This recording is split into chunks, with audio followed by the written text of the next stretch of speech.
Pengembara semuanya, apa ada yang nungguin video review dari Kakbi? Apa kabarnya nih? Kali ini, Kakbi mau bahas film animasi stop motion keluaran tahun 2022, bergenre dark comedy. The House.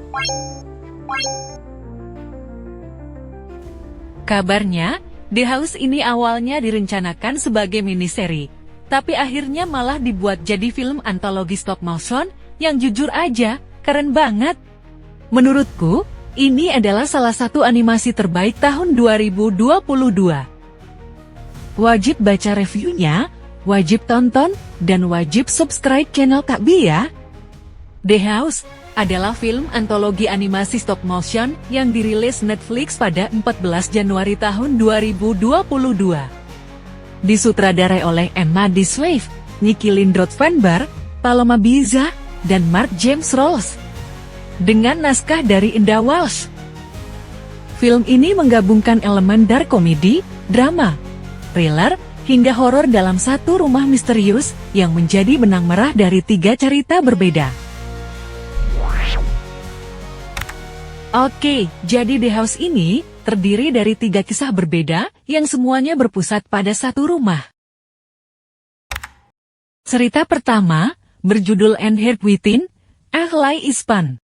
Berlatar di abad ke-19, kisahnya mengikuti Mabel sekeluarga yang tiba-tiba mendapat kesempatan untuk tinggal di rumah mewah dari seorang arsitek misterius. Tapi, di balik kemewahan itu, ada sesuatu yang ganjil. Cerita kedua, berjudul The Losest Truth, That Can Be Won. Lompat ke masa modern, ada seorang developer berbentuk tikus yang berusaha merenovasi dan menjual rumah itu. Tapi, kehadiran pembeli aneh yang freak malah bikin dia frustrasi. Cerita ketiga, Listen Again and Seek the Sun.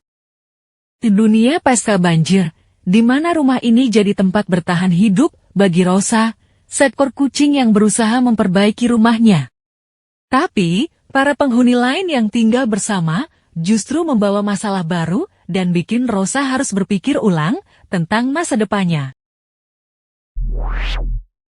Ini tuh film yang unik banget, karena meskipun stop motion biasanya dikaitkan dengan film anak-anak, The House jelas bukan tontonan anak. Dengan atmosfernya yang seram, surrealis, dan kadang bikin merinding dan meringis, film ini lebih cocok untuk penonton remaja atau dewasa. Salah satu kekuatan film ini adalah visualnya. The House menghadirkan dunia abu-abu yang detail banget, mulai dari tekstur kain karakter hingga pergerakan halus tiap adegannya. Stop motionnya juga terasa hidup, ekspresi karakter sangat kuat, dan setiap detailnya benar-benar diperhatikan. Selain itu, tone film ini berhasil mendukung cerita dan menciptakan suasana creepy sekaligus menggemaskan. Bayangin aja, karakter berbentuk manusia dari kain wool yang terlihat cute itu, tapi berada di dunia yang penuh misteri dan absurditas. Apalagi si kucing yang looknya agak kumal, tapi tetap imut. Jujur, pas pertama nonton, aku sempat bingung. Sedari tadi, ini rumah yang sama, atau bukan ya? Kok awalnya manusia, terus jadi tikus, lalu jadi kucing? Tapi makin kesini, makin terasa, kalau ini bukan cuma tentang rumahnya, tapi tentang perubahan zaman dan penghuninya. Setiap cerita punya daya tarik sendiri. Kisah pertama atmosfernya gotik banget, mengangkat tema ambisi dan harga yang harus dibayar untuk sebuah kemewahan. Kisah kedua lebih absurd lagi, dan ada unsur dark komedinya, tapi juga menyentuh tema kapitalisme dan kegagalan.